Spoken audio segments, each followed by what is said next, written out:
Sebelum kamu lanjut menonton, kami ingin beritahu, video ini bukan untuk semua orang.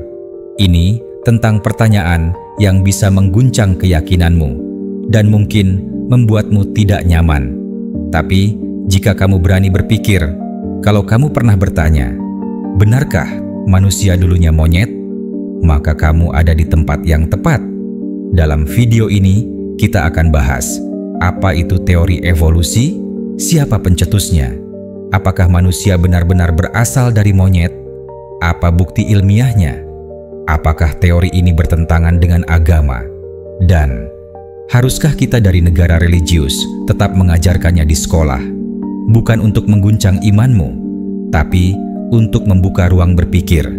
Karena terkadang, pertanyaan paling berbahaya adalah yang tak pernah kita izinkan dijawab. Apa itu teori evolusi? Teori evolusi adalah gagasan bahwa makhluk hidup tidak statis. Mereka berubah, beradaptasi, dan berkembang dari generasi ke generasi. Selama jutaan tahun, perubahan kecil menciptakan perbedaan besar. Ikan menjadi amfibi, reptil menjadi burung, dan ya, primata berevolusi menjadi manusia. Bukti? Lihat fosil. Dari Australopithecus hingga Homo sapiens, setiap tahap menunjukkan potongan sejarah evolusi kita. Dan fakta mengejutkan, DNA manusia dan simpanse mirip. 98%. Kita seperti saudara jauh dalam silsilah alam. Siapa pencetusnya? Nama Charles Darwin mungkin sudah sering kamu dengar.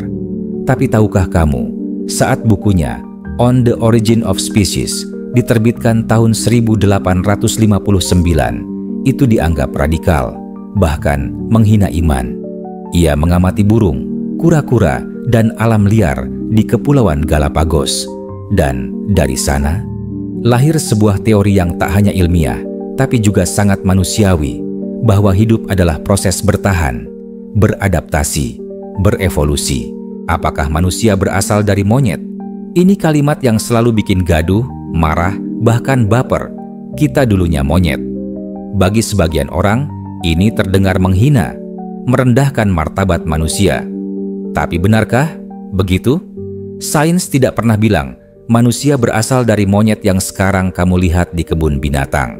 Yang dikatakan adalah kita dan monyet modern berasal dari satu nenek moyang purba, makhluk primitif yang hidup jutaan tahun lalu.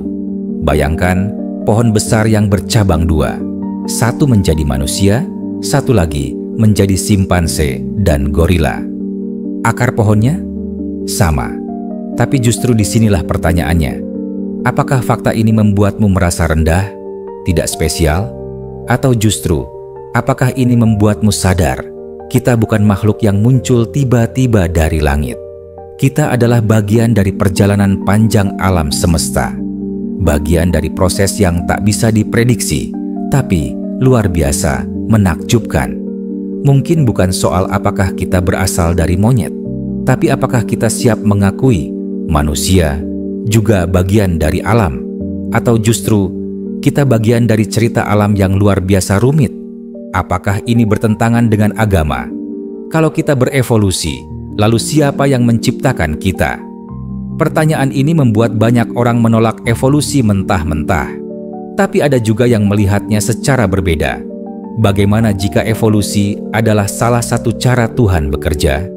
Bahkan Paus Fransiskus pernah berkata, evolusi tidak bertentangan dengan penciptaan. Tuhan bukan pesulap, tapi pencipta yang memberi makhluk hidup kemampuan untuk berkembang. Mungkin bukan sains versus iman, tapi tafsir lama versus pemahaman baru, bukti ilmiah.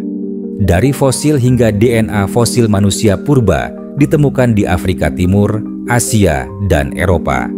Setiap tengkorak, setiap tulang menceritakan transisi dari spesies ke spesies. Bahkan, teknologi modern mengonfirmasi DNA kita menyimpan jejak-jejak nenek moyang purba. Jejak itu bukan opini, tapi data. Dan di pengadilan Amerika tahun 1925, dikenal sebagai Scopes Trial, seorang guru dituntut karena mengajarkan evolusi. Sains pernah dianggap kriminal hanya karena ia tak sesuai doktrin. Haruskah kita ajarkan di sekolah? Inilah debat abadi di banyak negara. Apakah kita siap membiarkan anak-anak bertanya? Atau kita hanya ingin mereka menerima tanpa berpikir? Evolusi tak pernah memaksa orang percaya. Ia hanya mengajak orang melihat lebih dekat. Karena sekolah seharusnya bukan tempat untuk dogma, tapi ruang untuk membuka kepala dan mempertemukan logika dengan iman.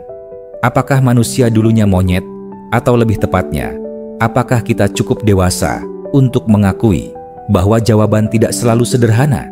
Karena di antara sains dan keyakinan, ada satu ruang yang tak bisa dibantah, keinginan untuk memahami. Antara keyakinan dan sains ada ruang untuk berpikir, dan hanya mereka yang berani bertanya yang benar-benar memahami.